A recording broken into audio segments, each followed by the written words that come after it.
All right. So I'm going to turn it over to my colleague, Dr. McCourt.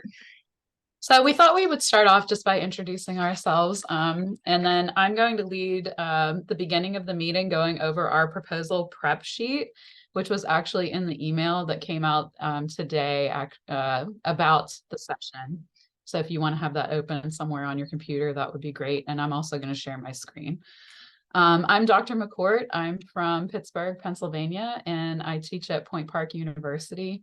My home department is Literature, Culture, and Society. I teach a lot of English classes, and I'm the vice president of the NRHC this year. And Kat, do you want to take it? Yes, so I'm not Northeast Regional Honors Council, although I have worked with Northeast Regional Honors Council for a very long time.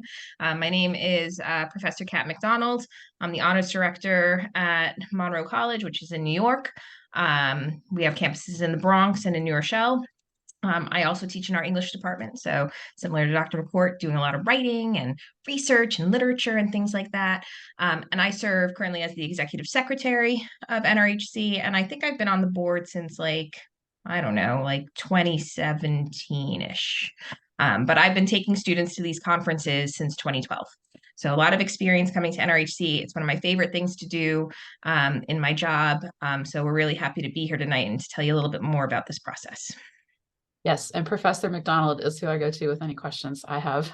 So I may be handing things over as we're doing the session today on any questions that you might have. So I'm going to share my screen just so you can kind of follow along with me. But I want to start off. Oh, hang on. Let me pull this down a little bit.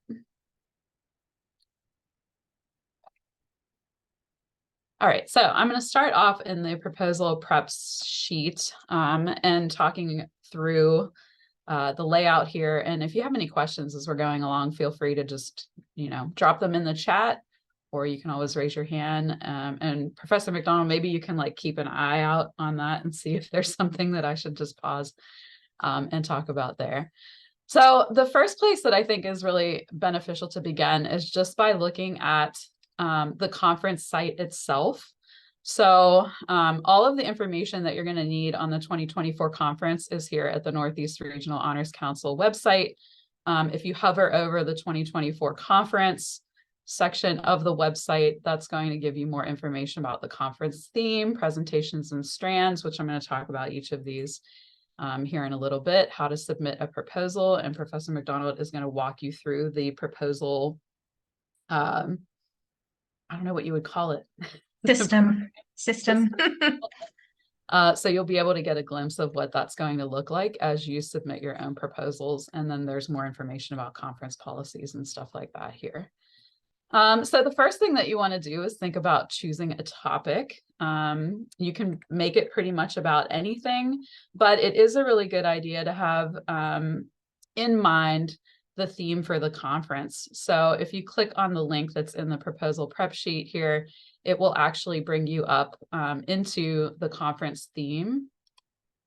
And it's, I'll let you read through it on your own time because there is a lot of information here. But what we're really considering is the intersection of human thought and technology, particularly as we're looking ahead toward the future.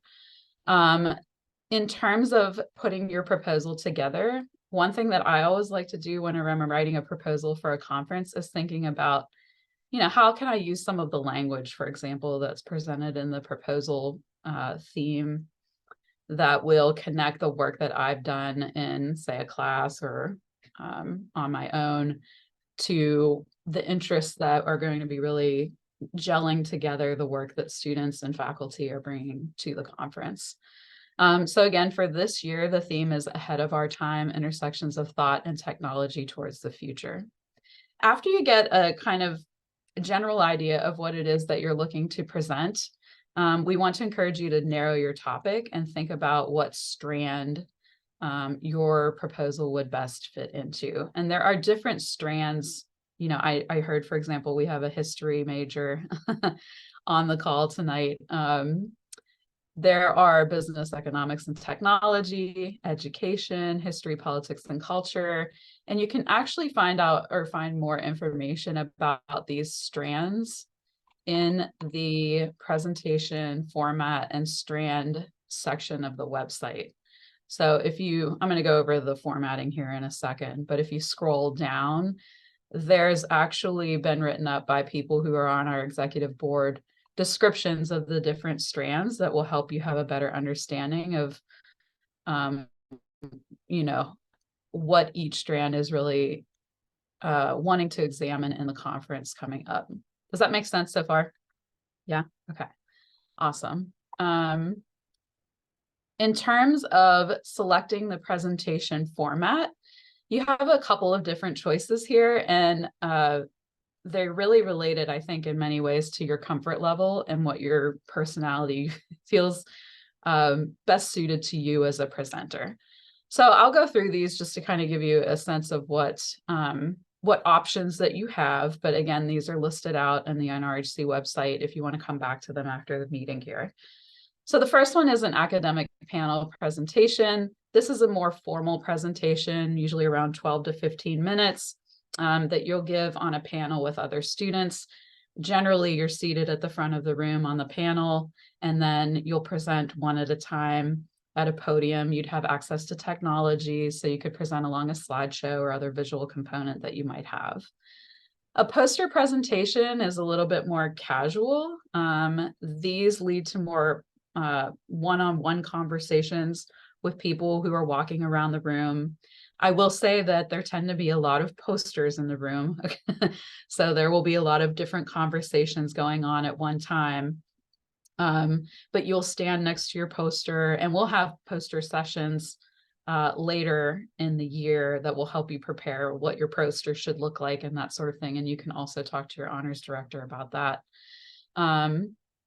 But again, that's more if you want to engage in one-on-one conversation with people who are walking around browsing through the different posters that students have to present.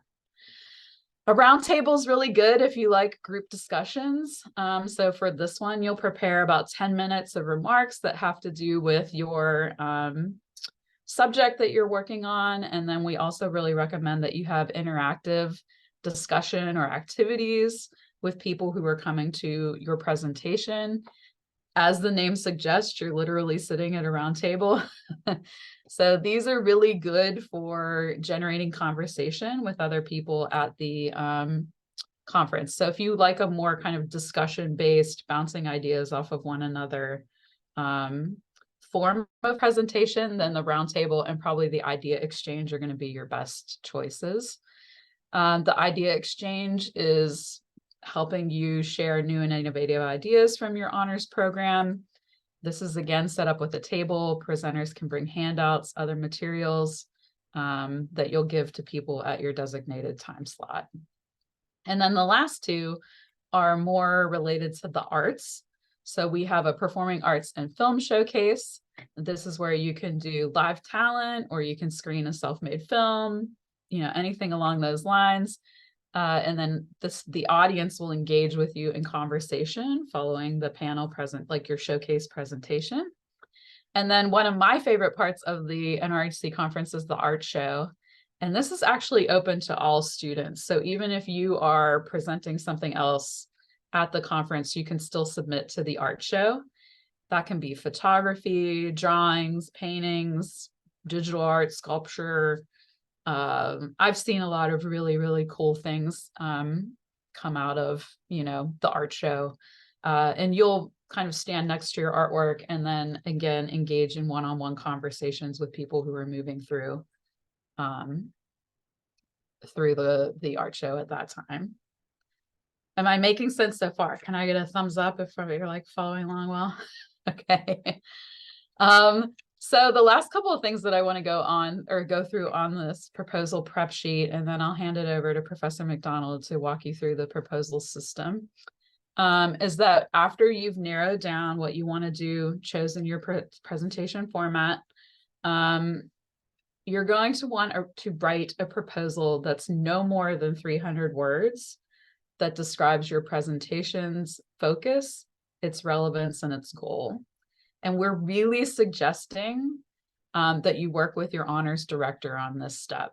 So I know for even myself, like I've had students submit and I didn't know until after they submitted. And it's much more beneficial to start this conversation with your honors director now so that they can give you feedback, make sure that your proposal looks good.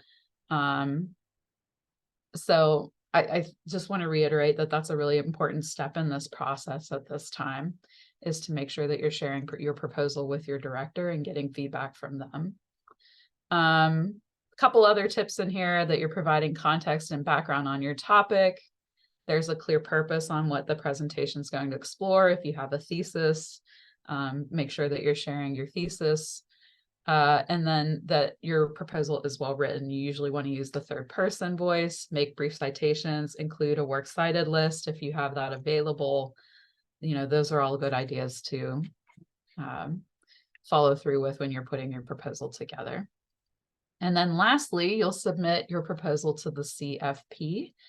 And that, I think I'll hand it over to Professor McDonald at this point, unless you have questions for me that I might be able to answer now. Any questions in the chat? Or So there was one question that was directed to me about, or just directed to NRHC about, with panels, can it be like an individual kind of presentation? So no, you're going to be placed on a panel, but you'll have your own individual like slot as part of the panel. One of the things, if you're kind of looking for more of like a solo kind of presentation, roundtable might be a better fit, because you can kind of give a presentation, but then the expectation is to also engage whoever comes to your table in discussion or activity. So that's one of the ways that I would, kind of advise that student in terms of that question.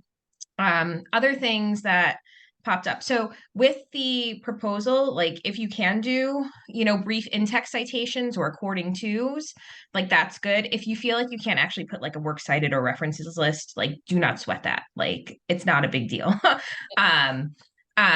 The other thing that I've told students too is if your research is not fully complete at this point, that's also okay. It doesn't have to be a finished project that you're proposing. It could be, almost still like kind of the beginning phases of the idea, because remember, your proposal notifications will be sent by mid-December at the latest, and then you'll have another 3 to 4 months to actually bring the project to fruition, right? So that's one of the other things that I tell my students is like, it's just an overview of what you want to do, with your presentation purpose. Like one of the things that I tell my students at this phase is like, what do you want the audience to get out of this? Can you explain that to me now? Because that's going to make your proposal that much more compelling. So that's something to do. that's a great point. I just wanted to reiterate, like the last few proposals that I've done have been on things that I want to write about, and I haven't really even started yet. So I think that's totally fine. And I know this myself, I do. I'll stop sharing. No, it's all good. Like for all of our, for procrastinators room, it's like, I have this great idea, I need to share it, but I haven't like actually finished working on it. Like that's cool at this point. So typically for a roundtable, poster, or academic panel, you select the strand that fits best. I know that many of your topics are probably going to be interdisciplinary. And this is to respond to Elliot's question that's in the chat. So just pick the one that you think is the closest fit.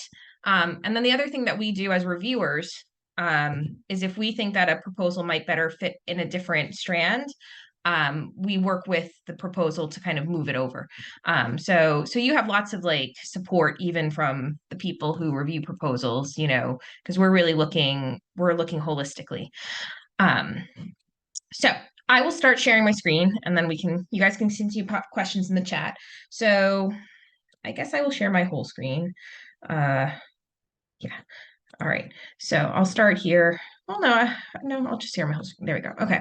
So as Dr. McCourt said from the 2020 conference page, if you were just to click this button, submit a proposal, it's going to actually open up our CFP. So let me just do that really quick. And it's going to be kind of a lot of the tips that we've given you, where it says, welcome to the site.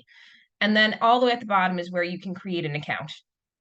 All right. If you did this last year, because I know that there's at least one person who came last year.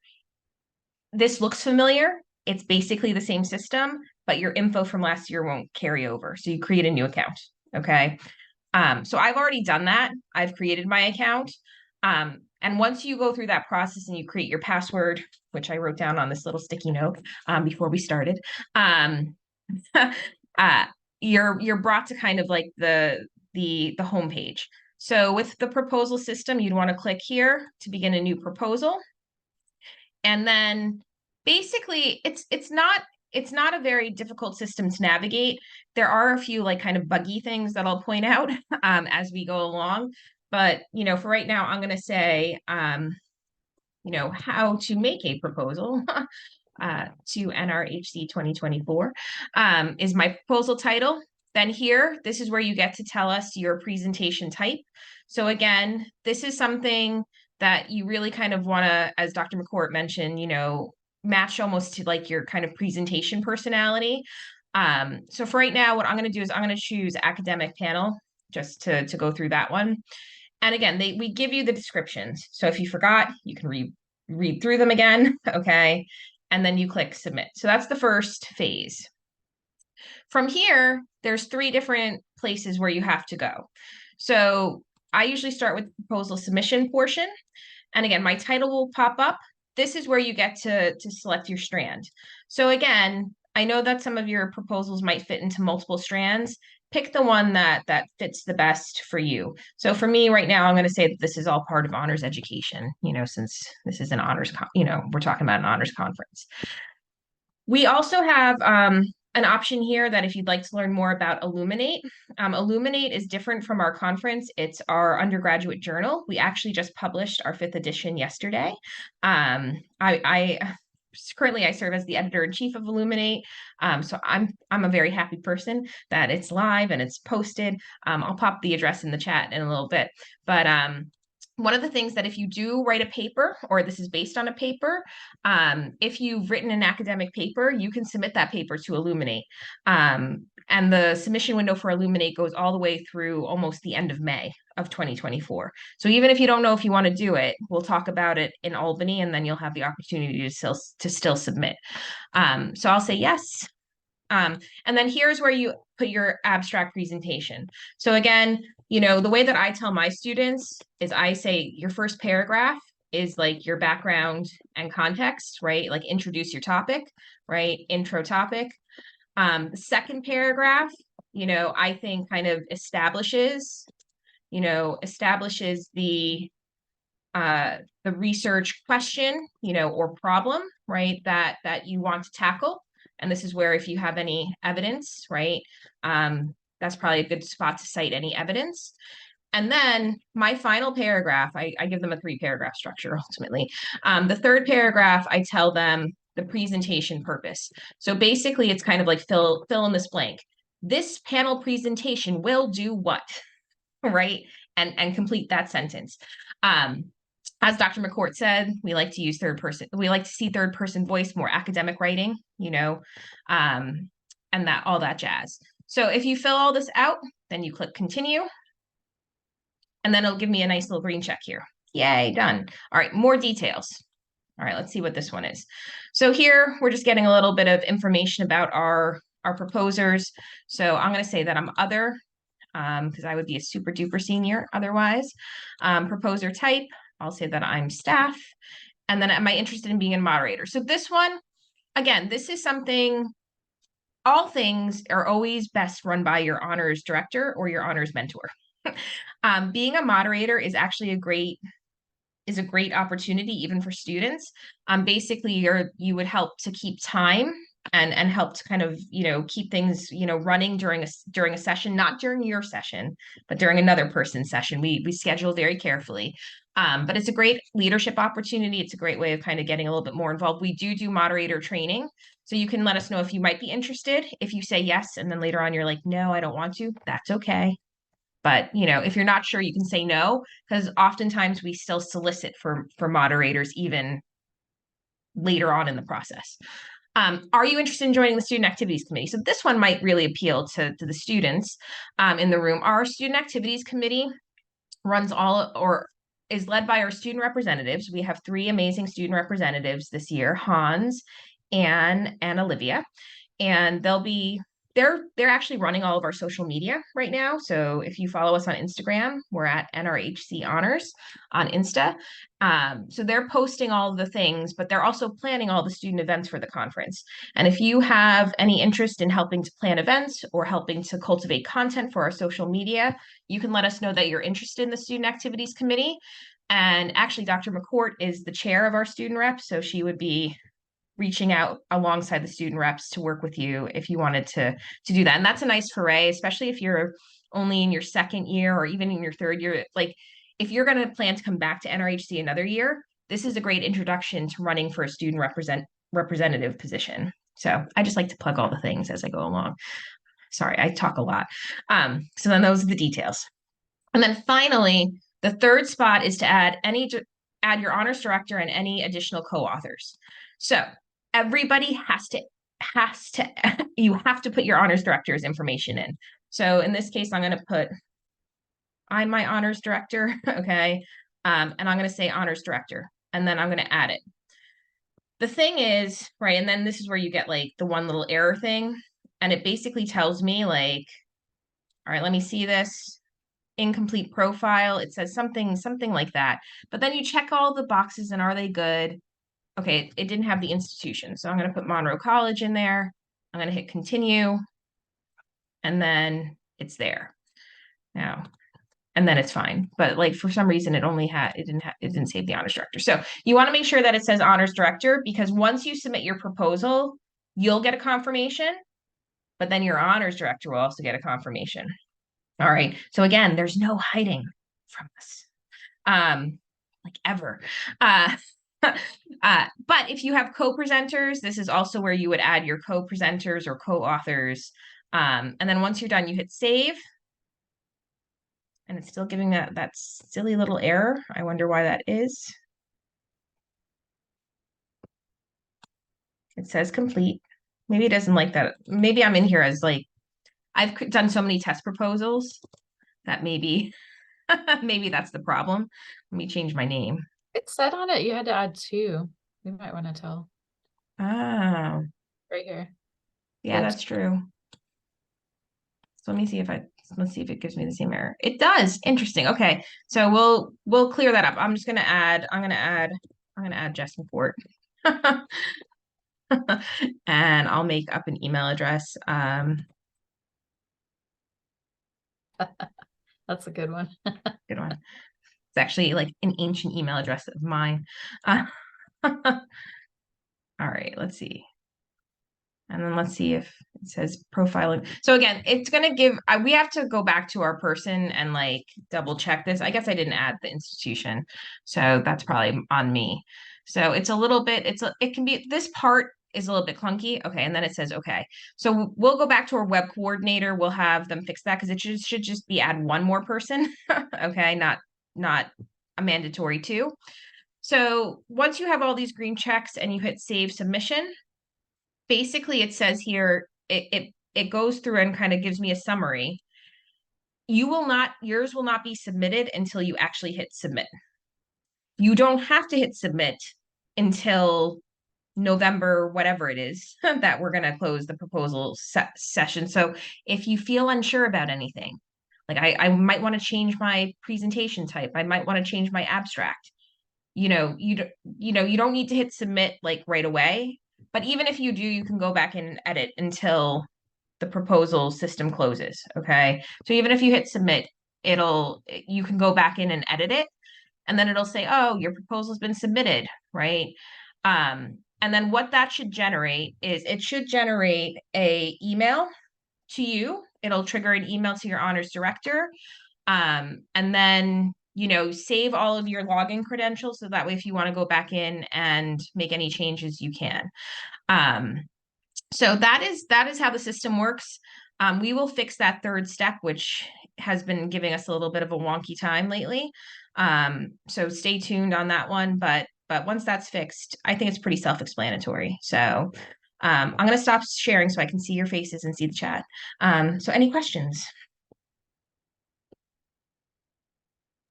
I didn't see any new questions in the chat, but so there was another direct message actually. So the question is about academic panels again. does NRHC decide who else will be on the panel, and will everyone on the panel respond to the same question? So yes, we will group proposals, we'll group the presentations. Typically, we do a really good job with that, like trying to find, common themes across the different proposals based on your abstract. And then the questions are, it depends. Sometimes you'll get a person who's like, I want to ask this to everybody on the panel. And other times the questions will be directed. So, again, if you get an accepted proposal, as I mentioned earlier in the chat, we will host, like, members of our board will be hosting what we call not proposal prep sessions, but presentation prep sessions. And there will be one on academic panel. There will be one on all of them, roundtable, poster, art gallery, and performing arts and film showcase. So all 5. We record everything, just like we're doing tonight. And ultimately, we'll give you tips for that. But my biggest piece of advice is practice. Practice. Try and do a dress rehearsal at your home institution before coming. Because that's one of the things with Q&A. You can never really always be fully prepped, right? Like you could anticipate, but the more you practice, I think the easier it gets. So, other questions?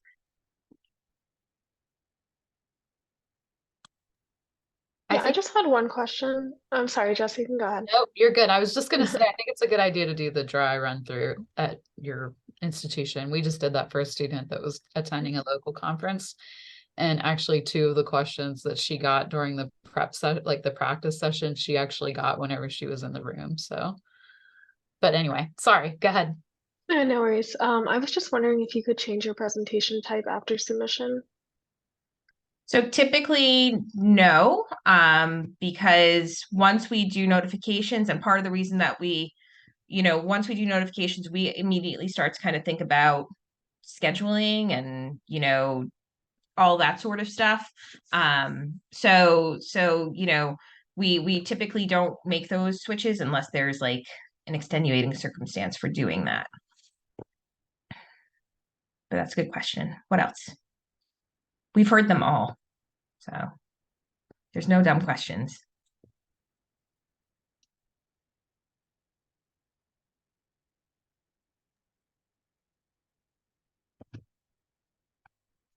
Trying to think of other questions that I've gotten, like other FAQs over the years.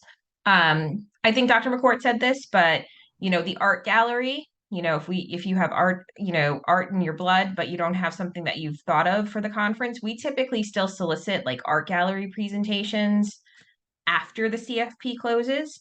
So if you're like, I'd love to do art, but I don't have time right now, like there will be another opportunity where we call for additional artists, because the art gallery is just kind of, it's before our banquet event on Friday night. So it's not really a formal presentation like the way the other ones are. So we kind of have a little bit of latitude. So if you for sure you want to do a poster, work on that first. And then if you want to do an art gallery too, you can, that's where you can submit 2 proposals, art gallery plus something else. But you can't do for, let's say, a poster plus a roundtable. Because again, scheduling and keeping everything separated becomes more difficult with that. But art galleries on Friday night, period. And then most of the other presentations will take place Saturday, with a few posters probably on Sunday morning. Is it worth mentioning also that it's good to go to your honors director to make sure like how funding for your conference would work? Yeah, I get those questions too. So whenever you guys write to the Northeast Regional Honors Council at gmail.com, I'm the person who usually is responding to those emails. And students have asked me, like, do I have to pay to go to conference? Definitely. If you haven't had the conversation with your honors director, ask that question. Most often your institution will support you in getting to the conference. But you want to be clear. The other thing too, we get a question about, can mom and dad come, or my friend who lives in the area? The answer to that question in brief is yes, but they have to come by registration to get a guest tag. They can't just come to like all conference events. They can just go to your presentation and then, give you a big hug and go on their way. So that's another question we get. Okay. So another one that came up in the chat, For citations, is it okay to cite the source as a number in the proposal and write the full citation and references list instead of saying according to? I think you're better off saying according to. I think it's going to be fewer words than actually writing out a reference, because it does do the word count on the proposal system. So I think doing either just an in-text citation or, saying, the, Centers for Disease Control, 2023 stated this. I think you're gonna save real estate by doing brief, in text inline citations. But try both ways. Do our proposals have to directly be related to the theme, or can it be indirect? Or can we go with an indirect approach? I'd say however you want to. I have a student who was like, I want to do a presentation on, an archetype in literature.